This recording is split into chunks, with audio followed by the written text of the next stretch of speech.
استاذ میں آپ سے ایک سوال پوچھنا چاہ رہا ہوں. یہ سیلف آرگنائزیشن ایک چیز ہے جس کو سائنس میں ڈیفائن کیا جاتا ہے، اور وہ کہتے ہیں کہ بہت سی چیزیں ایسی ہوتی ہیں جو ہمیں بظاہر دیکھنے میں ایسا محسوس ہوتا ہے کہ ان میں کوئی انٹیلیجنٹ انٹرونشن ہے، لیکن ذرا آگے بڑھے تو معلوم ہو جاتا ہے کہ یہ غیر ارادی ہی طریقے سے کوئی علت و معلول کے تحت چیزیں ہو گئی ہیں. مثال کے طور پہ جائنٹ کازوے آئرلینڈ کے اندر ایک جگہ ہے جو سمندر کے درمیان پتھر اس طریقے سے ہیگزاگونل شیپ میں بن گئے ہیں کہ بظاہر دیکھ کے لگتا ہے کہ کسی انسان نے ان کو بنایا ہے، لیکن بعد میں معلوم ہوا کہ نہیں، یہ کوئی ایک فنومینا ہوتا ہے، پانی کے اندر کچھ کیمیکل ریئیکشنز کے طریقے سے یہ چیزیں ہو گئیں. اسی طرح استاذ کراچی کے ساحل پر بھی ایک پرنسز آف ہوپ کے نام سے ایک مجسمہ ہے. اس کو دیکھ کر بظاہر ایسا محسوس ہوتا ہے کہ کسی نے اس کو تراشا گیا ہے، دور سے دیکھ کر لگتا ہے کوئی پرنسس کھڑی ہوئی ہے، لیکن وہ بھی ہوا وغیرہ کے جو مؤثرات ہیں اس کی وجہ سے اس کی کوئی ایک شیپ اس طرح بن گئی ہے. تو استاذ میں آپ سے پوچھنا چاہ رہا ہوں کہ اس طرح کی چیزیں بیان کر کے الہاد کی طرف سے جو ہمارا مقدمہ ہے مذہب کا، تخلیق کے فعل کا، انسان کی تخلیق کا، اس پر سوال اٹھایا جاتا ہے کہ یہ بھی تو سیلف آرگنائزیشن کے ذریعے ممکن ہے کہ سمجھ میں آ جائے. اگر آج ہم نہیں سمجھ پا رہے تو شاید مستقبل میں آ جائے. تو استاد اس کے اوپر آپ کیا کمنٹ کریں گے اور اس میں کیا مغالطہ ہے جو سامنے لایا جا رہا ہے؟ انسانی عقل اللہ تعالیٰ کی بہت بڑی نعمت ہے. وہ جن چیزوں کا مشاہدہ کرتی ہے ان میں بعض اوقات سوالات اور امکانات پیدا ہو جاتے ہیں، پھر وہ ان کی تحقیق کرتی ہے اور نتائج اخذ کر لیتی ہے. اس دنیا میں اتفاقات بھی ہوتے ہیں. انسانی عقل ان اتفاقات کو بھی ایک دائرے میں دیکھتی ہے. کسی جگہ اگر پانی گر رہا ہے تو وہ بھی آہستہ آہستہ ایک صورت سی بنا دیتا ہے. سوال یہ ہے کہ یہ پتھروں کی صورت، یہ جمادات میں بعض تبدیلیاں، کیا فی الواقع انسانی عقل اس بات کو قبول کرتی ہے کہ انسان کے اپنے وجود جیسی چیز بھی اسی طرح دنیا میں آ سکتی ہے؟ تو جو لوگ ان چیزوں میں مماثلتیں تلاش کرتے ہیں، میرا نہیں خیال کہ ان کے ساتھ کسی بحث کی کوئی ضرورت ہے.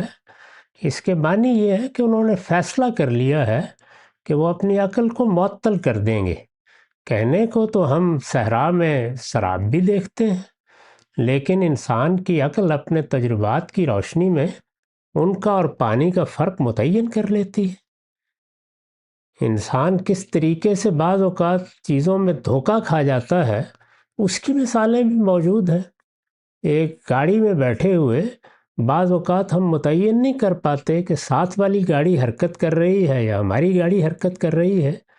تو جو چیزیں ہمارے حواس اخذ کرتے ہیں ان کے بارے میں شبہات بھی پیدا ہوتے ہیں، ان میں مماثلتیں بھی ہوتی ہیں، لیکن زمین و آسمان کا فرق ہے ایک پتھر پر پانی پڑنے سے پیدا ہونے والی شکلوں میں اور ایک انسان میں، ایک جانور میں، ایک پودے میں.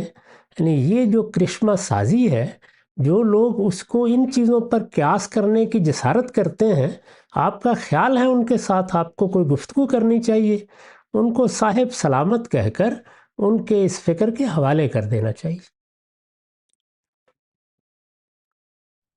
جی بہتر استاد، اس میں ایک چیز آپ ذرا اور تھوڑی وضاحت فرمائیے گا. ایک دفعہ میں نے کہیں آپ سے سنا ہے، یا شاید میرا فہم یہ تھا کہ آپ نے یہ فرمایا ہے کہ ایسا تو ممکن ہے کہ کوئی غیر ارادی فعل ہو جس کو ہم آج غیر ارادی سمجھ رہے ہیں، لیکن ہماری تحقیق کے نتیجے میں یہ ثابت ہو جائے کہ اس کے پیچھے بھی کوئی انٹیلیجنس موجود ہے، لیکن اس کا ریورس نہیں ہو سکتا. یعنی یہ تو ممکن ہے کہ ہم کسی فعل کو آج ایک چھوٹا فعل سمجھے، لیکن کل کو اٹھ کے وہ ایک کمپلیکس بن جائے اور اس کے اندر سے انٹیلیجنس برآمد ہو جائے، لیکن اس کا الٹ نہیں ہو سکتا. جیسے انسان کی تخلیق کا فعل ہے، ہم اس کو یہ نہیں کہ سمجھ سکتے کہ کل مستقبل میں یہ اس طرح کا فعل ثابت ہو جائے گا. تو استاد ذرا اس کی کچھ وضاحت فرمائیں، کہ میرا فہم صحیح تھا؟ آپ نے یہ فرمایا اگر ہے تو اس کی کیا تھوڑی تصریح فرما دیں.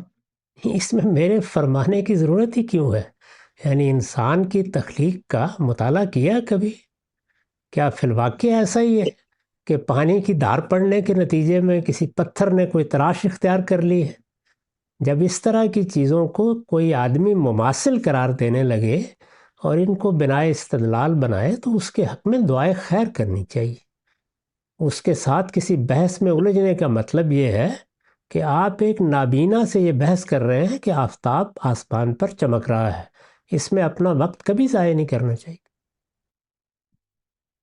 تو استاذ یہ کہا جا سکتا ہے کہ اگر کچھ چیزیں ایسی ہیں جن کو ہم آج ایک چھوٹے فیل کے طور پہ دیکھ رہے ہیں، لیکن جب ہم ان میں تحقیقات کریں تو اس کا تو امکان موجود ہے نا کہ وہ ایک کمپلیکس چیز سامنے آ جائے ہمارے، لیکن اس کا ریورس نہیں ہے، یعنی اگر یہ کہا جائے کہ ایسا نہیں ہو سکتا کہ ایک انٹیلیجنس والا فیل جو آج میں اتنے قریب سے مشاہدہ کر رہا ہوں، کل کو وہ پلٹ کر کوئی معمولی فیل بن جائے، یہ ممکن نہیں ہے، یہ درست ہے یہ بات؟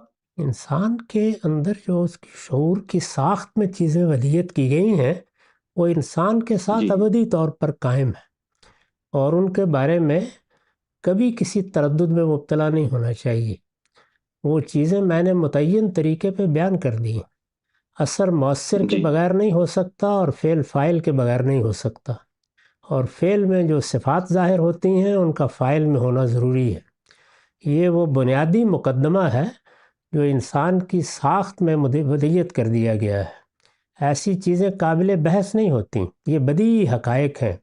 ان کا کوئی شخص اگر انکار کرتا ہے تو اس سے بحث کرنا اصل میں اپنے بارے میں یہ خیال کرنا ہے کہ میری بھی وہی سطح ہے۔